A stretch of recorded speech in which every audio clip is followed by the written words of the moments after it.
March 15, 2023, Ouarzazate, Morocco. Harrison Ford was adjusting his fedora when the 7-year-old girl appeared at the craft services tent. She walked straight to him, ignored the security guards, and handed him a photograph that made his blood freeze. The picture showed his best friend and stunt double, Marcus Chen, standing next to a cave entrance Ford recognized. Marcus had been dead for 43 years. Ford looked at the girl. Same eyes as Marcus. Same stubborn chin. She whispered 3 words that changed everything. Grandpa found treasure. Then Sophie Chen collapsed. Ford shut down a $40 million production in 30 seconds. He carried Sophie to his private jet while studio executives screamed about insurance and schedules. But Ford knew something they didn't. That photograph wasn't just a family memento. It was a map. And someone had killed Marcus Chen to keep it buried. Before we jump back in, tell us where you're tuning in from, and if this story touches you, make sure you're subscribed because tomorrow I've saved something extra special for you. The Learjet's engine screamed across the Atlas Mountains as Harrison Ford cradled Sophie Chen's unconscious form. Her breathing came in shallow gasps, each one weaker than the last. The photograph lay crumpled in her small fist. The impossible image of Marcus Chen standing beside what Ford now remembered was the Cave of Hercules, just outside Tangier. How long to Zurich? Ford barked into his headset. 4 hours, Mr. Ford, the pilot responded. But sir, we should divert to Madrid. The girl needs immediate... Zurich. Dr. Kellerman is expecting us.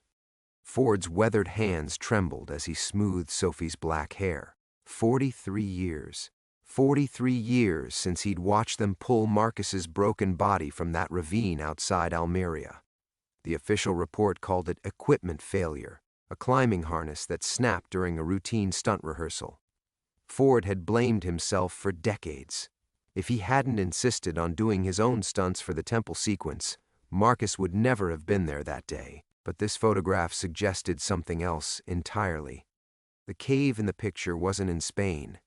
It was 300 miles away in Morocco, and Ford had been there with Marcus just 2 weeks before his death. They'd been scouting locations for potential reshoots, but Marcus had seemed distracted, excited about something he wouldn't discuss. Just some old family business, he'd said when Ford pressed him. Family business. Sophie's words echoed in Ford's mind. Grandpa found treasure. The jet hit turbulence, and Sophie's eyes fluttered open. They were dark brown, exactly like Marcus's, but filled with a pain no 7-year-old should know. Where are my parents? She whispered.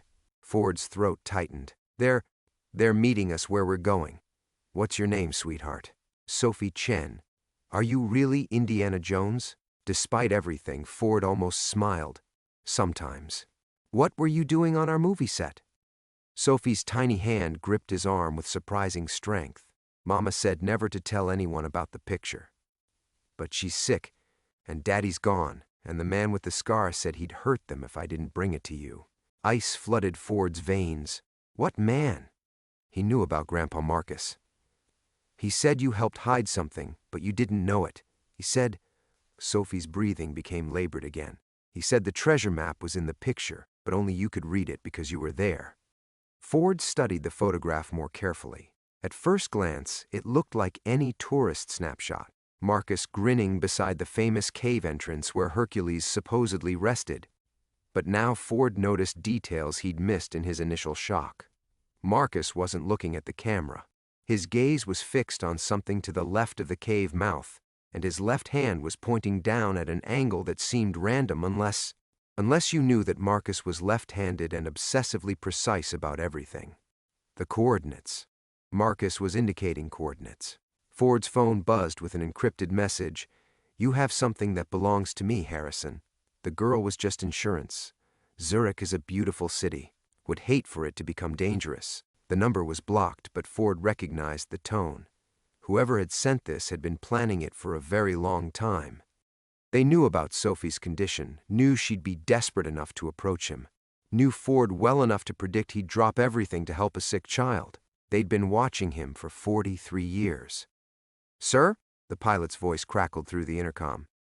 "We're being contacted by Swiss air traffic control. Someone's requesting our flight manifest." Ford's military instincts, honed during his brief stint as a Marine before his acting career, kicked in. "Tell them we're a medical emergency. No passenger manifest until we're on the ground." He looked down at Sophie, whose breathing was becoming more irregular. Dr. Kellerman was the best pediatric cardiac surgeon in Europe, but even he might not be able to save her. And somewhere behind them, probably in another private jet, someone was following. Someone who'd murdered Marcus Chen and waited 4 decades for this moment. Ford had thought his days of real adventure were over. At 81, he'd been planning to retire after this final Indiana Jones film. Return to his ranch in Wyoming, maybe do some flying, live quietly with his memories. But holding this dying girl in his arms, staring at a photograph that proved his best friend had been murdered, Ford felt something he hadn't experienced in years. The thrill of a hunt where the stakes actually mattered. The Swiss Alps appeared below them, snow-capped peaks gleaming in the afternoon sun. Somewhere in those mountains was a private clinic where Sophie Chen might live or die. And somewhere in Ford's past was a secret worth killing for. Marcus had found something connected to the Nazi gold that had vanished during the war, something that required Ford's presence to decode. Now his granddaughter was paying the price for that discovery. Ford adjusted his grip on Sophie and made a silent promise to his dead friend. This time, nobody else was going to die for treasure. This time, Harrison Ford was going to get the truth. Tomorrow, we dive deeper into this mystery as Ford's private jet touches down in Switzerland and the real danger begins. Don't miss what happens when Sophie's condition takes a turn for the worse, and Ford realizes they're not alone. Hit that subscribe button because Chapter 2 will reveal the first shocking truth about what Marcus really found in that cave. The Zurich University Hospital's private wing hummed with quiet efficiency at 11 p.m. Harrison Ford sat in the sterile waiting room, his leather jacket draped over the back of an uncomfortable chair, watching Swiss rain streak down floor-to-ceiling windows. 6 hours since they'd landed. 6 hours since Dr. Kellerman had disappeared behind surgical doors with Sophie Chen's limp form. Ford's calloused fingers traced the edges of Marcus's photograph for the 100th time. Under the harsh fluorescent lights, he could see details that had been invisible on the plane. Microscopic scratches in the cave wall behind Marcus, deliberate marks that looked almost like coordinates. Marcus had always been obsessed with precision, the kind of stunt coordinator who measured twice and cut once. Nothing he did was accidental. "Mr. Ford?" Dr. Kellerman emerged from the surgical suite, still in scrubs, his face grave. "We've stabilized her, but she needs a heart transplant within the week. Her condition is far more advanced than we initially thought." The words hit Ford like a physical blow. "How long has she been sick?" "Based on the scarring, possibly her entire life. This wasn't sudden onset. Someone has been managing her condition very carefully with medications, but they're no longer effective." Kellerman's Swiss accent made everything sound clinical, precise. "Do you know her medical history?" Ford shook his head, guilt settling in his stomach like lead. He'd rescued this child from his movie set, but he knew nothing about her beyond her connection to Marcus. What kind of life had she lived? What had her parents sacrificed to keep her alive this long? "Can I see her?" "Briefly. She's sedated but conscious." Sophie looked impossibly small in the hospital bed, connected to monitors that beeped with reassuring rhythm. Her dark hair was splayed across the white pillowcase, and for a moment Ford saw Marcus so clearly it took his breath away. Same stubborn chin, same expressive eyebrows. "Indiana Jones?" Sophie's voice was barely a whisper. "I'm here, sweetheart." Ford pulled a chair close to her bedside. "How do you feel?" "Tired." "Did you figure out Grandpa's secret yet?" Ford studied her face. At 7 years old, she was carrying burdens that would crush most adults. "Tell me about your grandpa. What do you remember?" Sophie's eyes grew distant. "Mama said he died before I was born, but she kept all his pictures. She said he was brave, like a real adventurer. He used to write her letters about treasure and mysteries." She paused, struggling for breath. The man with the scar knew about the letters. What did the man look like? Older than you, and he had a scar from here to here." Sophie traced a line from her left temple to the corner of her mouth. He spoke funny, like Dr. Kellerman, German, or Austrian maybe. Ford felt ice creeping up his spine. Sophie, where are your parents now? Really? Tears gathered in her eyes. Mama's in a hospital in Los Angeles. The cancer came back. Daddy didn't come back from his business trip last month. The scar man said he knew where Daddy was, but only if I brought him the picture. Christ. Ford closed his eyes, seeing the scope of the manipulation clearly now. Sophie's father was likely dead or being held somewhere. Her mother was dying. Someone had orchestrated this entire scenario to force a sick little girl to approach him with Marcus's photograph, knowing Ford would be compelled to help. But why wait 43 years? Why now? Ford's phone buzzed. Another encrypted message. She's beautiful, isn't she? Just like her grandmother was in 1943. Zurich General has excellent security, but accidents happen. You have 48 hours to bring me what Marcus found. The girl dies without her medicine. This time, there was an attachment. A photograph of an elderly Asian woman standing beside a much younger Marcus Chen. The woman wore a faded yellow star on her coat. The background showed the gates of what Ford recognized as one of the Nazi concentration camps, but this picture was taken after liberation. American soldiers were visible in the background. Ford's hands shook as he processed the implications. Marcus's family had been in the camps. His grandmother had survived the Holocaust, and whatever Marcus found in that cave was connected to that nightmare. Mr. Ford? Sophie's voice pulled him back to the present. Are you going to save my mama too? Ford looked at this brave, dying child and felt something crack open in his chest. He'd built his entire life around playing heroes, but when had he last actually been one? When had the stakes been real, the choice between right and wrong this clear? Yes, he said quietly. I'm going to save everyone I can. But even as he made the promise, Ford could feel the weight of time pressing down on them. 43 years of secrets were about to surface, and someone had spent decades preparing for this moment. Outside the hospital window, snow began to fall over Zurich, and Ford couldn't shake the feeling that they were being watched from the darkness beyond the glass. The phone call came at 3:17 a.m. Ford jerked awake in the hospital chair, his neck stiff from sleeping upright beside Sophie's bed. The ringtone was wrong, not his usual phone, but the old Nokia he'd kept in his jacket pocket since 1981, a phone that hadn't rung in over 4 decades. Only one person had ever known that number. With trembling fingers, Ford answered. Marcus? Silence stretched across the line, filled with static and the ghost of a connection that should have been impossible. Then, a voice Ford hadn't heard since the last day of filming Raiders of the Lost Ark. Hello, Harry? The world tilted. Ford gripped the phone so hard the plastic creaked. You're dead. I saw them pull your body from that ravine. Did you? Or did you see what someone wanted you to see?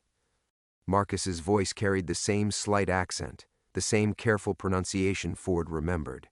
But there was something else now. Weariness, pain, and underneath it all, desperation. 43 years I've been hiding, Harry. 43 years waiting for the right moment to surface. Ford's eyes darted to Sophie's sleeping form, then to the monitors that proved this wasn't a dream. If you're alive, why didn't you?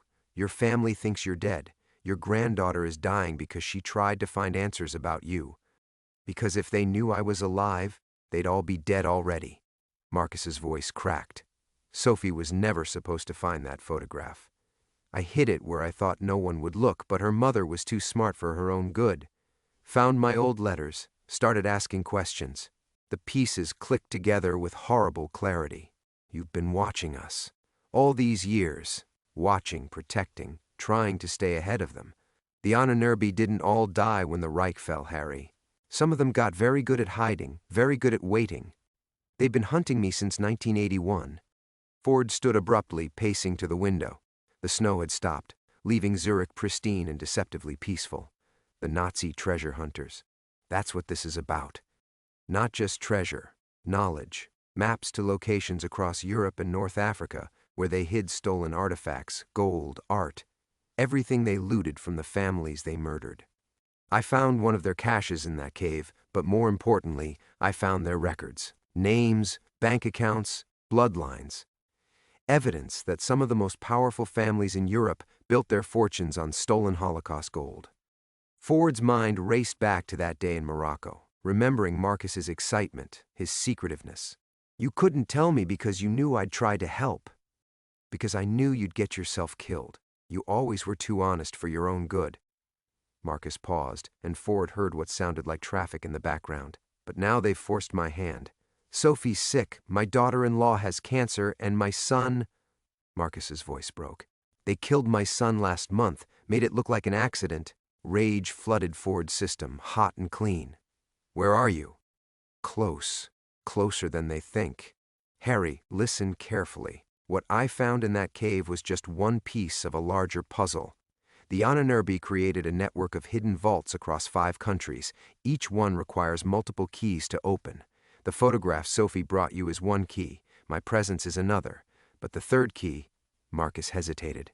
"The third key is something you've been carrying for 43 years without knowing it." Ford's hand instinctively went to his neck, where he'd worn the same leather cord since wrapping raiders. Hanging from it was what he'd always assumed was a prop, a small triangular piece of metal with Nazi markings that the prop master had given him as a keepsake. "The amulet," Ford whispered. "Not an amulet, a key. Forged from melted gold dental fillings stolen from concentration camp victims. They made it into a talisman, thinking it would bring them luck. Instead, it became their undoing." Ford felt sick. He'd been wearing a piece of Nazi horror around his neck for 4 decades, treating it like a good luck charm. "There's more, Harry. The man who's been sending you those messages, the one with the scar that Sophie described. His name is Klaus Richter. He was 13 years old when his grandfather, SS Oberfuhrer Ernst Richter, told him about the treasure network. He spent his entire life trying to reconstruct what his grandfather built." The monitors beside Sophie's bed began beeping faster. Ford turned to see her stirring, her face contorting in pain even through the sedation. "They're here," Marcus said urgently. "In the hospital. Klaus doesn't just want the treasure, Harry. He wants to finish what his grandfather started. Sophie's grandmother survived Bergen-Belsen. That makes Sophie a loose end in a 70-year-old genocide. The line went dead just as the lights went out." The emergency lighting flickered on, casting everything in hellish red. Ford's hand went automatically to the amulet, Theki, around his neck, then to Sophie's bedside. Her monitors were still running on battery power, their steady beeping the only sound in the sudden silence that had swallowed the hospital. This wasn't happening. Ford's rational mind scrambled for normal explanations. Power grid failure, routine maintenance, anything but the obvious truth that someone had just cut the electricity to a major Swiss medical facility. At 81, he was too old for this, too tired. His knees ached, his back protested every movement, and the adrenaline flooding his system felt foreign after decades of movie-set safety. "Just a power outage," he whispered to himself, but his voice sounded hollow in the red-tinged darkness. "Happens all the time in hospitals." Except it didn't. Not like this. Not 30 seconds after Marcus, alive, Christ, Marcus is alive, warned him that Klaus Richter had found them.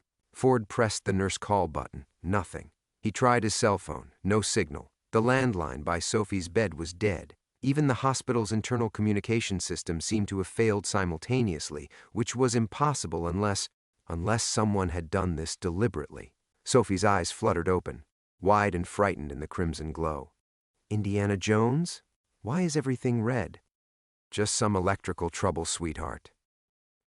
Ford forced his voice to stay calm, but his hands were shaking as he checked her 4 lines. The machines keeping her stable were running on limited battery power. How long before those failed too? Go back to sleep. But Ford couldn't sleep, couldn't sit still. He paced to the window looking for any sign of normal activity outside. The street lamps were still working. Other buildings showed normal lighting. Only the hospital seemed affected, and only the private wing where they were staying. Footsteps echoed in the hallway. Soft, deliberate, wrong. Hospital staff moved with purpose and urgency. These footsteps were careful, measured, like someone trying not to be heard. Ford grabbed the desk chair, his mind cataloging potential weapons, with an instinct he'd thought buried under 4 decades of Hollywood pretense. A water pitcher, a metal bedpan. Christ, what was he thinking? He was an actor who played heroes, not an actual hero. His last real fight had been in a bar in 1979, and he'd lost that one. But Sophie's breathing was becoming more labored, her face pale even in the red emergency lighting. Whatever was happening, she was getting worse. The stress, the interrupted sleep, the failing equipment, her damaged heart couldn't handle it. The footsteps stopped outside their door. Ford positioned himself between the entrance and Sophie's bed, feeling ridiculous and terrified in equal measure. The amulet, key around his neck, felt suddenly heavy, like a target painted on his chest. 43 years he'd worn it, 43 years of carrying stolen gold forged from the suffering of Holocaust victims, treating it like a lucky charm. The door handle turned slowly. Ford's mouth went dry. He wanted to call for security, for nurses, for anyone, but some primitive survival instinct told him to stay silent. If he was wrong, if this was just a doctor checking on Sophie, he'd feel foolish but safe. If he was right, Dr. Kellerman stepped into the room, but something was wrong with his movements. Too stiff, too controlled. In the red lighting, Ford couldn't see his face clearly, but the man's posture radiated tension. "Doctor?" Ford's voice came out rougher than intended. "What's happening with the power?" "Temporary issue." Kellerman's Swiss accent seemed more pronounced now, sharper. "I need to check the patient's medication levels." Ford relaxed slightly. Normal medical procedure. Maybe the paranoia was getting to him, making him see threats where none existed.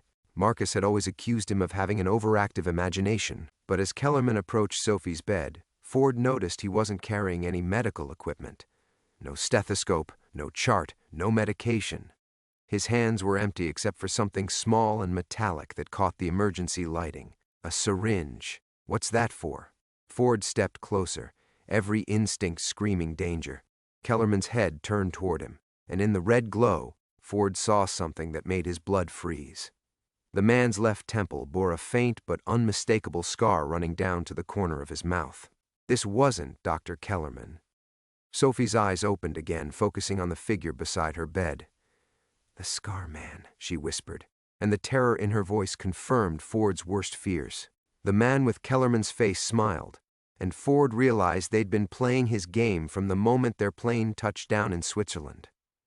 How long had the real doctor been gone? How many of the hospital staff were compromised? "Hello, Mr. Ford," Klaus Richter said in perfect, unaccented English. "We have much to discuss." Ford's body moved before his mind caught up, decades of stunt work overriding the arthritis in his joints.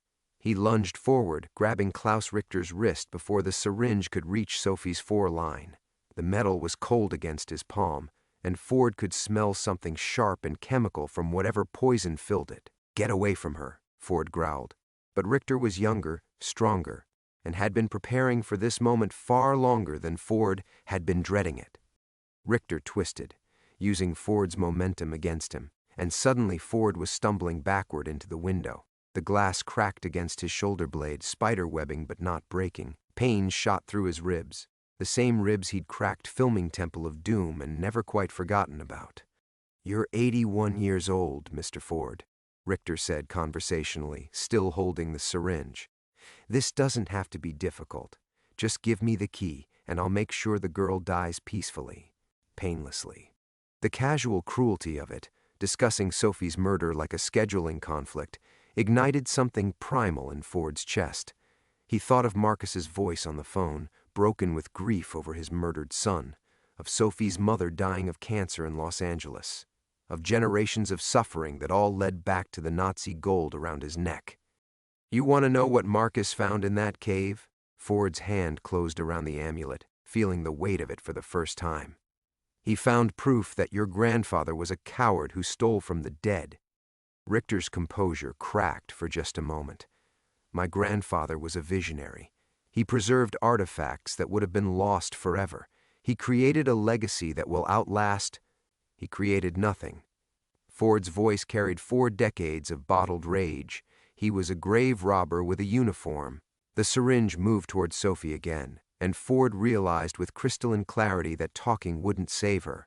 Nothing would save her except action, and he was running out of time to choose between his own safety and hers. Ford grabbed the metal bedpan from Sophie's nightstand and swung it with every ounce of strength his aging body could muster.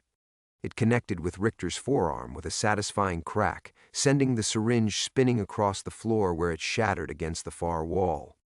"Sophie, can you move?" Ford gasped, already knowing the answer. She was too weak, too connected to machines that were keeping her alive. Richter recovered faster than Ford had hoped, producing a pistol from inside his stolen medical coat. "Sentimental heroics, Mr. Ford, how perfectly American." He aimed the gun not at Ford, but at Sophie's chest. "The key, now, or I put a bullet through her heart and end her suffering permanently." Ford's hand went to his neck, fingers working at the leather cord he'd worn for 43 years. The irony wasn't lost on him. He was about to trade Nazi gold for a dying child's life, exactly the kind of impossible choice that had destroyed Marcus decades ago. But as the amulet came free, Ford caught sight of something that made him freeze. In the red emergency lighting, he could see Sophie's eyes clearly for the first time since Richter had entered. She wasn't looking at the gun pointed at her chest. She was looking past Richter, toward the door, and her expression wasn't fear. It was recognition. "Grandpa," she whispered. Richter spun just as Marcus Chen stepped through the doorway. 73 years old, but moving like the stuntman he'd once been, Marcus carried a fire axe from the emergency case in the hallway. His face was a map of decades spent hiding, scarred and weathered, but his eyes burned with the same intensity Ford remembered from their last day of filming. "Let her go, Klaus," Marcus said quietly. "Your quarrel is with me." Richter kept the gun trained on Sophie, but his attention was completely focused on Marcus. "The great Marcus Chen. Do you know how long I've been hunting you? How many people I've killed trying to find where you've been hiding?" "I know about your son," Marcus replied. "Good man. Fought harder than most before he gave up your location." Ford saw the truth hit Richter like a physical blow. Marcus hadn't been found. He'd surrendered himself. Everything that had happened, from Sophie finding the photograph to Ford bringing her to Switzerland, had been orchestrated not by Richter but by Marcus himself. "This was a trap," Ford breathed. Marcus nodded grimly. The only way to end this was to make Klaus think he was winning. Let him get close enough to finish what should have been finished 43 years ago. He raised the fire axe. Sophie's grandmother survived Bergen-Belsen. She deserved to see her family live free. That's what we're going to give her. Richter's finger tightened on the trigger, and Ford realized they were all about to die in this red-lit room, carrying secrets that would die with them. Then the real lights came back on. The fluorescent lights blazed to life with violent intensity, washing out the hellish red and revealing the truth that darkness had hidden. Ford's eyes adjusted slowly, blinking away shadows that had concealed the most devastating revelation of his life. Sophie wasn't connected to life support machines. The monitors, the 4 drips, the oxygen cannula, all of it was elaborate theater. Props positioned with movie-set precision around a hospital bed that housed a perfectly healthy 7-year-old girl who was now sitting up, watching him with eyes that held too much knowledge for her age. "I'm sorry, Harry," Marcus said, lowering the fire axe. "She was never sick." Ford's world tilted on its axis. The desperate flight to Switzerland, the private clinic, the racing against time to save a dying child. All of it had been an elaborate lie. His memory rewound like film through a projector, every moment suddenly recontextualized. Sophie's collapse on the set hadn't been from a heart condition. The medical records, the urgent consultations, Dr. Kellerman's concerned expressions, all carefully orchestrated fiction. "You used me," Ford whispered, his voice hollow with betrayal. "You used my guilt over your death to manipulate me into bringing her here." Marcus's weathered face crumpled with something that might have been remorse. "It was the only way to get Klaus close enough. He's been watching you for decades, Harry. Every premiere, every public appearance, waiting for me to surface. When Sophie found that photograph, when you raced to save a dying child's life, Klaus couldn't resist following. He had to see if it would lead him to me." Richter had gone very still, the gun wavering between targets as he processed the scope of Marcus's deception. "You sacrificed your own granddaughter as bait." "Sophie volunteered," Marcus replied, and Ford saw the truth of it in the girl's determined expression. "She's known about her grandfather since she was 5. Known about the treasure, the danger, the decades of hiding. Her mother didn't die of cancer, Harry.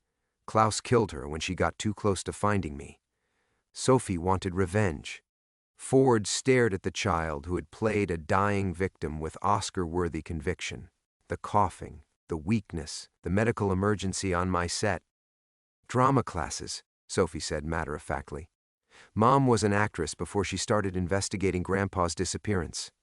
She taught me how to make it look real. The betrayal cut deeper than any physical wound. Ford had opened his heart to this child, had moved heaven and earth to save her life, had been prepared to trade Nazi gold for her survival. Every protective instinct, every moment of paternal tenderness, had been built on lies designed to exploit his decency. 43 years, Ford said, his voice breaking. 43 years I mourned you, carried guilt over not being there when you died, and you've been alive this whole time, watching me grieve. Marcus's eyes filled with tears. I wanted to tell you. Every day for 4 decades, I wanted to call to let you know I was safe. But Klaus's network had people everywhere. If they'd known you were in contact with me, they would have killed you just to hurt me. So instead, you let me live a lie. Ford pulled the amulet over his head, staring at the piece of metal that had connected him to horrors he'd never imagined. This key you've had me carrying, it's real, isn't it? The stolen gold, the Nazi treasure. Real enough that Klaus has murdered 17 people trying to find it, Marcus confirmed, including my son, including Sophie's mother. All because his grandfather filled his head with stories about Aryan supremacy and hidden fortunes. Richter's composure finally snapped. My grandfather preserved history while you and your kind destroyed civilization.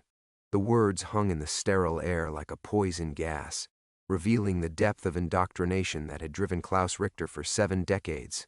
Ford looked at this man who had spent his entire life hunting shadows and artifacts, and saw something that made his stomach turn.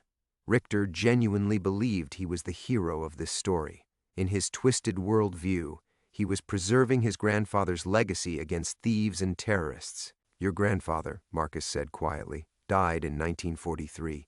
Shot by his own commanding officer for stealing from the Reich's coffers. Everything you've been told about his noble mission was a lie your father invented to explain why the family fortune disappeared. Ford watched the last pillar of Klaus Richter's identity crumble. The gun in his hand began to shake as 70 years of carefully constructed mythology collapsed in a single sentence. His grandfather hadn't been a visionary preserving artifacts for posterity. He'd been a common thief who got caught stealing from other thieves. That's impossible, Richter whispered, but Ford could see the doubt creeping into his eyes. Arrogance, Ford realized aloud. It's always been about arrogance. You were so certain of your grandfather's nobility that you never questioned whether the story was true. The gun swung toward Ford, and he knew they had pushed Klaus Richter past the breaking point. The gun barrel caught the harsh fluorescent light as it tracked toward Ford's chest, but Harrison Ford was no longer looking at the weapon. He was staring into Klaus Richter's eyes and seeing something that chilled him more than the threat of death, the complete collapse of a man's reason. You're lying, Richter snarled, but his voice cracked on the words. 70 years of documentation, photographs, letters. My father showed me proof of grandfather's mission to preserve Aryan cultural artifacts from forged documents, Marcus interrupted, pulling a manila envelope from inside his jacket. I've spent 43 years gathering the real records. Wehrmacht payroll sheets showing your grandfather skimming gold shipments. Execution orders signed by his commanding officer. Even his final confession before they shot him in a bombed-out bunker outside Nuremberg. Ford watched the envelope's contents spill across Sophie's hospital bed like radioactive fallout. Photographs of Klaus Richter's grandfather in Nazi uniform. Not posed heroically, but slumped against a wall with his hands zip-tied. Documents stamped with official seals, their German text damning even to Ford's untrained eye. Most devastating of all, a handwritten letter in faded ink. He wrote to your grandmother before his execution, Marcus said softly, confessing to theft, begging forgiveness, warning her that the stolen gold would bring nothing but death to their family. Your father never showed you that letter, did he, Klaus? Richter's hands trembled as he picked up the confession, his lips moving silently as he read words that destroyed everything he'd believed about his bloodline. Ford could see the exact moment when 70 years of carefully constructed mythology cracked apart. The gun drooped toward the floor as if it had become too heavy to hold. "This changes nothing," Richter whispered, but there was no conviction left in his voice. "It changes everything," Sophie said, and Ford was startled to hear such authority from a 7-year-old. She pulled herself upright in the hospital bed, no longer playing the role of dying victim. "Your grandfather was a thief and a murderer. Your father was a liar who couldn't face the truth. And you're just a sad old man who spent his whole life chasing ghosts." The casual cruelty of her words, delivered in the same sweet voice that had begged him to help her find her grandfather, made Ford's stomach lurch. This child had manipulated him with the skill of a veteran con artist, and she felt no remorse about it. "Sophie," Marcus warned, but she ignored him. "Do you know what my real great-grandfather told me before he died?" Sophie continued, her child's voice carrying decades of inherited pain. "He said the Nazis didn't just steal gold, they stole childhoods. They stole the chance for children to grow up innocent and trusting. Well, guess what? I never had that chance either. Because your family spent 70 years making sure I couldn't." Ford saw Klaus Richter's finger tighten on the trigger again, but this time the gun was pointed at Sophie's heart with deadly intent. The man had lost everything: his identity, his purpose, his carefully maintained delusions, and all that remained was the primitive need to make someone pay for his pain. "Then die like the rest of your mongrel family," Richter hissed. Marcus moved first, the fire axe cutting through the air with deadly precision, but Ford knew his old friend would be too slow. 40 years of hiding had aged Marcus more than time alone could account for. His reflexes were dulled by decades of paranoia and grief. The moment crystallized with terrible clarity. Ford could tackle Richter and likely die in the attempt. He could throw himself in front of Sophie and definitely die in the process. Or he could do something that went against every heroic instinct he'd ever developed, something that would haunt him for whatever remained of his life. He could run. The thought lasted less than a heartbeat, but it was long enough for Ford to understand the fundamental difference between Harrison Ford the actor and Indiana Jones the character. Jones would have thrown himself between the gun and the child without hesitation. Harrison Ford was 81 years old, arthritic, and terrified of dying for people who had spent months manipulating his emotions. But as Sophie's eyes met his across the sterile room, eyes that held too much knowledge, too much pain, too much determination, Ford realized he wasn't being asked to die for strangers. He was being asked to finally, after 43 years of carrying guilt and gold around his neck, become the hero everyone believed him to be. Ford lunged forward as the gun exploded into sound and fury. The gunshot exploded through the sterile room like thunder, deafening in the confined space. Ford felt the bullet tear through the air inches from his shoulder as he collided with Klaus Richter, driving both of them into the bank of medical equipment. Monitors crashed to the floor in a symphony of shattering plastic and sparking electronics. Richter was stronger than his 70 years suggested, his body hardened by decades of obsessive pursuit. He twisted beneath Ford, the gun swinging wildly as they grappled for control. Ford's arthritic joints screamed in protest as he fought to pin Richter's wrist, but 43 years of carrying guilt had given him something Klaus Richter had never possessed: the desperate strength of a man finally taking action. "You don't understand what you're protecting," Richter gasped, spittle flying from his lips. "That child is poison. Her whole bloodline is contaminated with—" Ford's fist connected with Richter's jaw, cutting off the venomous words. The impact sent shockwaves through Ford's knuckles, reminding him that he was an 81-year-old actor, not a movie hero. But the satisfaction of silencing 70 years of inherited hatred was worth every spike of pain. The gun discharged again, the bullet embedding itself in the ceiling. Plaster dust rained down on them as they rolled across the floor, locked in a grotesque dance between past and present. Ford could smell Richter's desperation, sharp and metallic, like old pennies and fresh blood. Marcus reached them first, the fire axe forgotten as he grabbed Richter's gun hand. 3 generations of pain converged in that moment. The old stuntman who had spent 43 years hiding, the actor who had carried guilt like a stone in his chest, and the Nazi hunter whose entire identity had been built on lies. "It ends here," Marcus growled, his fingers digging into pressure points that Ford remembered from their stunt choreography decades ago. No more hunting, no more killing, no more children growing up afraid. Richter's grip on the pistol loosened, and Ford wrenched it away, holding the weapon like it was a venomous snake. He had fired guns in dozens of movies, but the weight of this one felt different, heavier with the potential for real death. "Grandpa, behind you!" Sophie's warning came too late. Ford spun to see a second figure emerging from the shadows near the doorway, a woman in medical scrubs, her face hidden behind surgical mask, but her eyes burning with the same fanatic intensity as Klaus Richter's. She held a scalpel with surgical precision, moving toward Marcus with deadly intent. "Dr. Kellerman," Ford breathed, recognizing the physician who had treated Sophie since their arrival. Another lie, another manipulation, but this time working for the other side. The scalpel arced toward Marcus's throat, but Sophie moved faster than any truly sick child could have managed. She rolled off the hospital bed and grabbed the fallen fire axe with both hands, swinging it in a wild arc that caught Kellerman across the knees. The woman went down hard, her scalpel skittering across the polished floor. "I told you," Sophie said, breathing hard but victorious. "Drama classes." Ford looked at this child, this strange, damaged, brilliant child who had orchestrated their entire confrontation, and felt something shift inside his chest. The betrayal was still there, sharp and fresh, but underneath it was something else: admiration. She had spent her 7 years learning to survive in a world that had stolen her innocence before she was born, and she had done it with a strength that shamed him. Klaus Richter struggled to his feet, his face bleeding from Ford's punch, his 70 years suddenly showing in every line and wrinkle.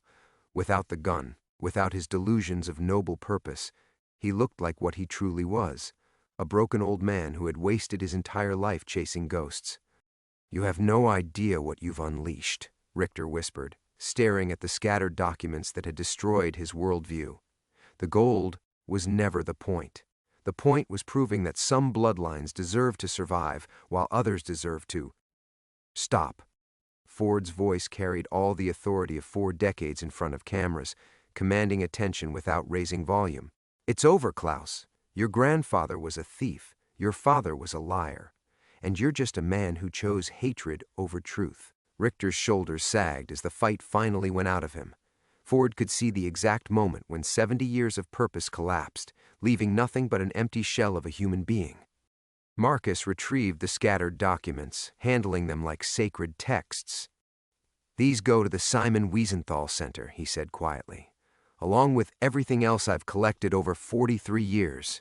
The families who lost everything to the Nazi looting campaigns, they deserve to know what happened to their heritage." Ford looked down at the Nazi amulet still clutched in his left hand, feeling its weight for the last time. 4 decades of carrying stolen gold around his neck, 4 decades of unwitting complicity in genocide's aftermath. He handed it to Sophie. "This belongs to your family," he said simply. "All of it.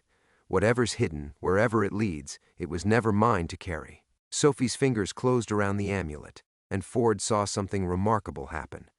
For the first time since he'd met her, she looked like an actual 7-year-old child, vulnerable and hopeful and ready to believe in happy endings. "What happens now?" she asked. Ford glanced around the destroyed hospital room, taking in the unconscious Dr. Kellerman, the defeated Klaus Richter, the decades of secrets finally dragged into fluorescent light.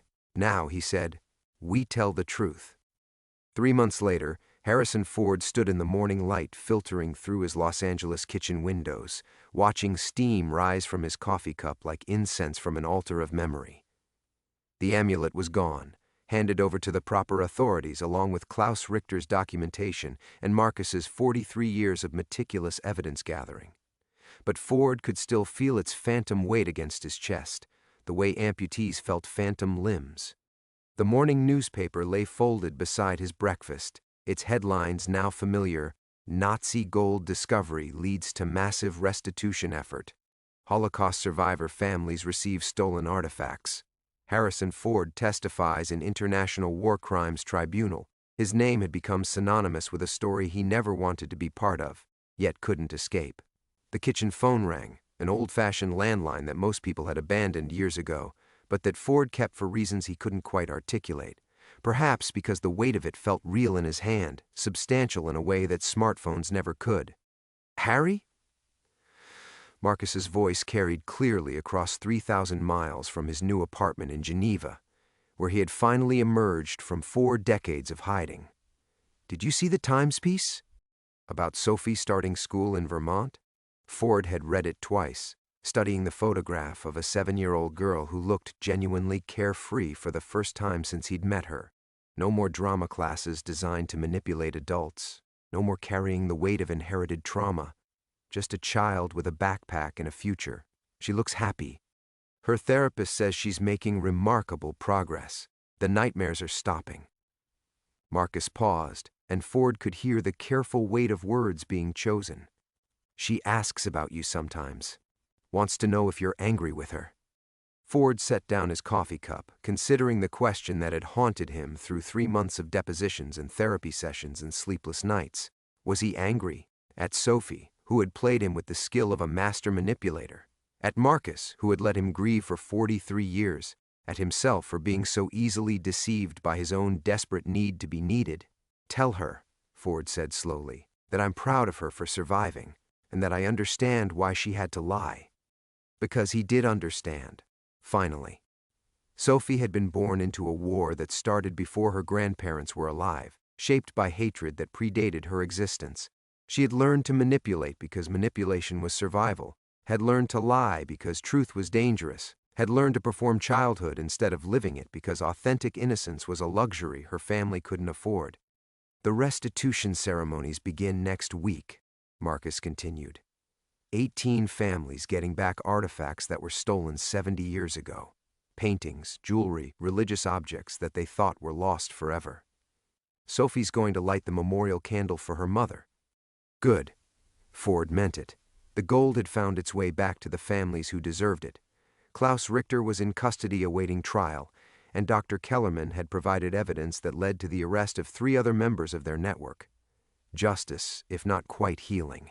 But healing, Ford was learning, was a different process entirely. He walked outside to his deck, phone still pressed to his ear, and looked out at the canyon that stretched below his house. The same view he'd contemplated for years, but somehow different now. Less about the horizon and more about the ground beneath his feet. Marcus, he said, I need to ask you something. Anything, Harry. That last day, before the accident, that wasn't an accident. Did you know what was coming? The silence stretched between them like a bridge neither man wanted to cross. When Marcus finally spoke, his voice carried 43 years of regret. I suspected. Klaus had been getting closer, asking questions on sets, following you to premieres. I knew that being around me put you in danger. Another pause. I should have told you then. Should have trusted you with the truth. Would I have believed it? No, Marcus admitted. You were 38 years old and invincible. You thought stunts were just choreography and Nazis were just movie villains. The real world seemed very far away. Ford smiled despite everything. I still feel 38 most mornings, until I try to get out of bed. They talked for another 20 minutes about small things. Marcus's new life, Ford's scaled-back film schedule, the strange experience of being ordinary people after months of living inside a thriller. When they finally said goodbye, Ford realized something had shifted in his chest. Not forgiveness exactly, because forgiveness implied there was something to forgive. More like acceptance. They had all been younger people making impossible choices with inadequate information. The sun climbed higher, warming his face as he stood on the deck. Somewhere in Vermont, Sophie Chen was learning to be a child. Somewhere in Geneva, Marcus was learning to live without looking over his shoulder. And here in Los Angeles, Harrison Ford was learning that some stories changed you in ways you never saw coming. His coffee had gone cold, but he finished it anyway.